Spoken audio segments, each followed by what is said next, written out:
The betrayal that I felt in losing my husband was the greatest and most intense feeling of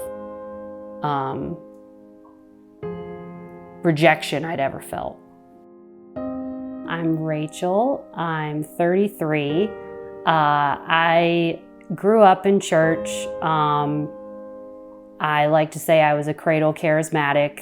My mom followed all of the big time charismatic, preachers like Kenneth Hagin. I was dedicated to the Lord by Benny Hinn because we went to his church at the time. Grew up in a Christian home. Definitely wasn't the typical Christian home though, because my parents divorced when I was 5. There was domestic violence between my mom and my dad. My childhood was always with my mom. She's the strongest, most loving, I feel like my mom is like a superhero because she's done and been through so much and was so self-sacrificing raising me. I didn't come to realize how much my dad's lack of being in my life and the pain that he inflicted upon me and my mom, how much that affected me when I did choose the person ultimately that I chose for in my first marriage. And it wasn't until I was going through, after everything fell apart and it was over, that the Lord really showed me how much I actually ended up marrying someone just like my dad, minus the violence part. When everything happened, when the marriage completely fell apart, it was the most intense feelings of failure, rejection, feeling stupid, feeling like how did this happen to me? Because I had been, admittedly, I had been so careful in who I chose to date. I wasn't someone that just, not that I didn't get asked, but I was very selective of who I said yes to. And I felt like that would kind of, help me to not end up in the very situation I found myself in. And I felt the most intense feelings of hopelessness I'd ever felt, because all the dreams that you think you have for your life, all of the expectations, they can be gone in 1 2-hour conversation and just shattered into a million pieces. And our son had just been born around that time. And so it was a lot of what should have been the most happiest season of my life was becoming the worst season of my life I'd ever walked through, and including being even worse than all of what I went through with my dad. So, grew up in Tennessee. I have one older sister. Parents were, married and by all accounts happy throughout my childhood. They're still married today. Came to know the Lord as a child and was very active in church through, elementary, middle, high school, and then kind of waned a little bit away in college. We started dating the end of my time in high school, the beginning of her time in college, dated through college, got married toward the end of college, and then were married for just about 5 years. My divorce had been finalized. I was still in a pretty dark place in terms of just dealing with a lot of the fallout from that. This is in the summer of 2020, so it's the height of the pandemic. If a divorce makes you feel isolated and alone, a pandemic where you can't really go and see anybody just cranks that up to 11. So I was dealing with, it was just a really rough time for me. And I had been talking over the phone and over text message with my parents as kind of my support structure during all of that. And I confided in my dad that I just said, I need you to come down and spend a week with me, and I just need to be around somebody. And I started really trying to focus on getting myself feeling better mentally, and just really leaning into God and leaning into family to find that and to be okay in the space that I found myself in.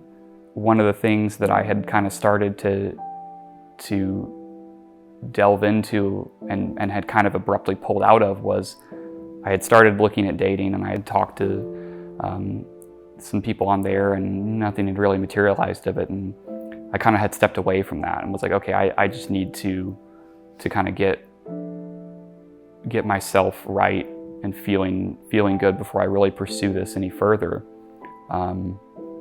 But I remember one evening I was in that mindset, but I just opened up the app and was looking around and saw somebody. And I read Rachel's profile, and I thought to myself, I was like, I've committed to myself that I'm gonna, press pause on this and not pursue anything, but I have to talk to her. But I was like, I'm going to save Rachel's profile and in a couple weeks come back and talk to her and see where it goes. So basically, after the divorce, I didn't know when I was gonna I couldn't even think about dating someone again. Like, it was so hard to even imagine, having to open your heart up like that. But my mom had basically come in, and I credit her with encouraging me to get back out there. But she basically was like, Rachel, I'm not gonna let you sit here and spend your life crying over someone who is definitely not crying over you.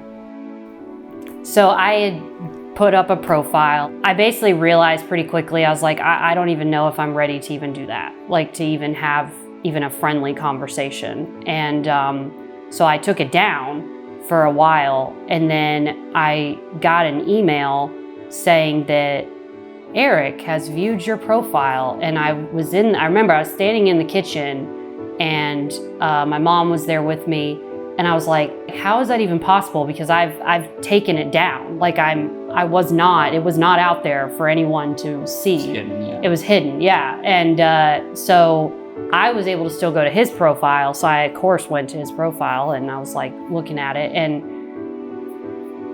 to be honest, my mom was there when I was looking at it, and she saw that he worked for Chick-fil-A, and she went, he has a job? You need to talk to him. I just was like, okay, he seems, again, I was like, you seem like a nice guy, but let's see how serious of a nice guy you are. So I remember in our first initial communication, I just threw every single thing at him to try and get him to just go away. So my mom lives with me, and then I have my son. So I was literally like, oh, this is gonna work.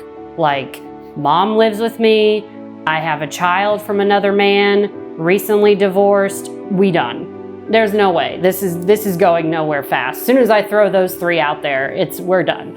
And he was not done. He was not scared away by my tactics to scare him away. And so I remember we started talking on the phone, and we talked for like 3 hours, I think.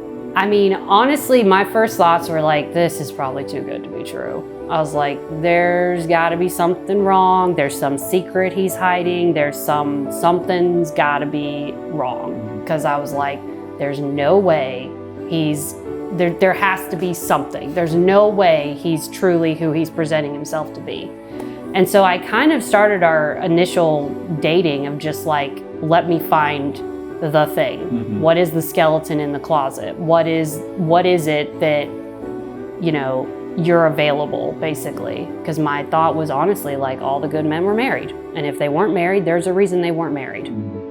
From my perspective, rather than it being too good to be true, I basically kind of, again, the opposite of venting to God. I was like, I didn't know this was an option. Like, what?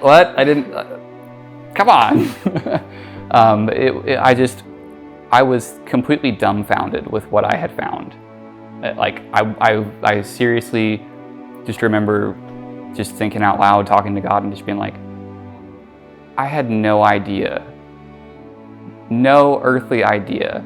First off, that somebody like Rachel would even exist. But then for the stars to align, for God to put us in each other's lives like that was just unbelievable. Just a miracle. You know, I talked about in my childhood, I didn't really have any big strife or anything that I was dealing with. And so going through my divorce and going through all that with God ever present by my side just cemented that. Like, I feel like going through adversity just cements that relationship, because you go, you know, it's easy to go, God is good in the good times, but it's something different to go, God, I don't know how, but there's going to be a redemption here. There's going to be beauty for ashes. I think the biggest thing is the God moments.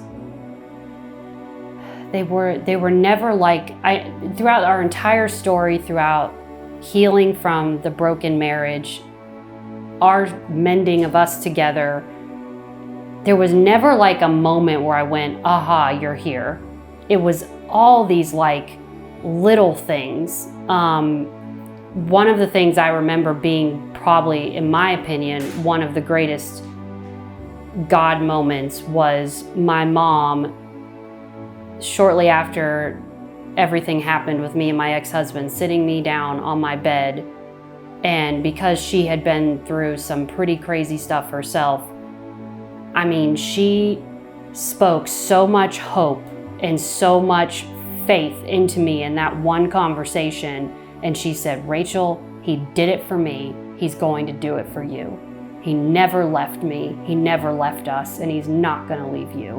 And it was like, that conversation is what gave me enough stamina to go, I'm going to trust you, God, despite everything screaming at me that there's no reason for me to trust that this is ever going to get better.